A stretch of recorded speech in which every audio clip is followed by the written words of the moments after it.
Mitch McConnell pushed for a vote on the Green New Deal, even though it isn't legislation, it's a non-binding resolution. But it was a political stunt in order to get Democrats in districts that are purple to vote in favor of the Green New Deal, so they have a harder time getting reelected.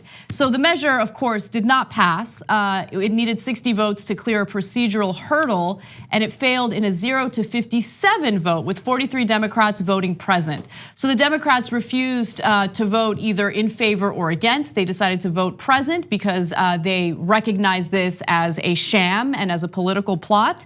Democratic Senators Joe Manchin of West Virginia, Doug Jones of Alabama, and Kyrsten Sinema of Arizona voted with Republicans, though, against the measure, as did Senator Angus King of Maine, and an independent who caucuses with the Democrats. Important note here, Angus King is an independent, but he caucuses with the Democrats like Bernie Sanders does. But he votes with Republicans all the time. There's no howl from the Democratic leadership or the Democratic Party about Angus King's not even a Democrat. He's not even a Democrat, and he goes and votes with the Republicans all the time. No, they love that. They're like, he votes with corporations. He votes with all of our donors. Angus King, great guy, great guy. We got to support Angus King. Do you know that the Democratic Party stood by and did not support the Democratic candidate in that race last year in Maine? They supported Angus King instead, who's an independent who votes with the Republicans. But when Bernie Sanders says, hey, Democratic Party should be more progressive, they're like, not a Democrat, not a Democrat, he's an independent, he's an independent. Okay, so which one is it? God damn it, they're so obvious. So while we see cowardice and a lack of courage from some of the Democrats, most of the Democrats in Congress right now, in the Senate and the House, luckily we do have some freshman Democrats who understand what it means to fight for values and policies that would actually lead to a better country. In fact, one of those freshman Democrats gets a lot of attention. Representative Alexandria Ocasio-Cortez. Enjoy the next video. The concern of the environment as an elitist concern. 1 year ago, I was waitressing in a taco shop in downtown Manhattan. I just got health insurance for the first time a month ago. This is not an elitist issue. This is a quality of life issue. You want to tell people that their concern and their desire for clean air and clean water is elitist? Tell that to the kids in the South Bronx, which are suffering from the highest rates of childhood asthma in the country. Tell that to the families in Flint, whose kids have their blood is ascending in lead levels. Their brains are damaged for the rest of their lives. Call them elitist. You're telling them that those kids are trying to get on a plane to Davos? People are dying. They are dying. And the response across the other side of the aisle is to introduce an amendment 5 minutes before a hearing in a markup. This is serious. This should not be a partisan issue. This is about our constituents in all of our lives. Iowa, Nebraska, broad swaths of the Midwest are drowning right now, underwater. Farms, towns that will never be recovered and never come back. And we're here and people are more concerned about helping oil companies than helping their own families? I don't think so. I don't think so. This is about our lives. This is about American lives. And it should not be partisan. Science should not be partisan. We are facing a national crisis. And if we do not ascend to that crisis, if we do not ascend to the levels in which we were threatened at the Great Depression, when we were threatened in World War II, if we do not ascend to those levels, if we tell the American public that we are more willing to invest and bail out big banks than we are willing to invest in our farmers and our urban families, then I don't know what we're here doing. I don't know what we're here doing. That's how you roar, okay? And so why have the Democrats been losing for the entire time that I've been covering politics? Because they wouldn't make speeches like that. Oh, that's not civil. Oh my gosh, she called out oil companies, but a lot of the Democratic Party members, her beloved colleagues, take oil money. Well, then don't, because that means you're selling out to them. And that's why you let the Republicans win over and over and over again. God, I loved when she talked about how she was a bartender a year ago. She just got health insurance for the first time a month ago. She's 29. See, that's what it's supposed to be like in America. That's what a democracy is. When you have real citizens who run for office. I've never been more proud of the Justice Democrats. They helped get Ocasio-Cortez elected and all those other fighters, and they changed the entire dynamic of Congress.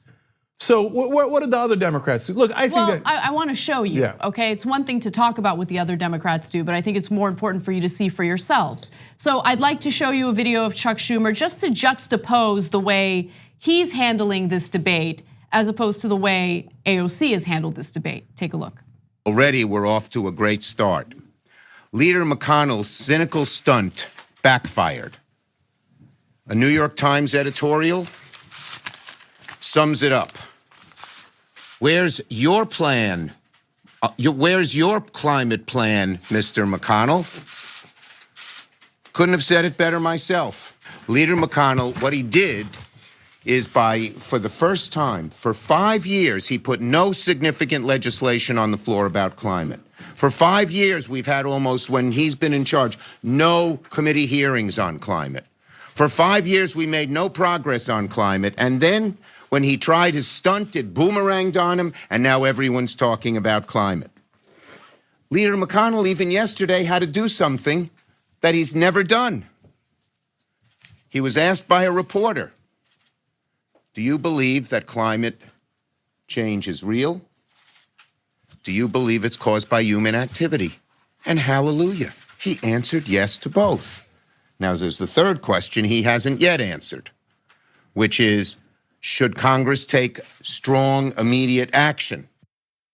Look, perhaps this is a difference in perspective, but I did not perceive this as something that backfired on Mitch McConnell, because the one thing that the Republican Party is very, very good at is spin and the fight.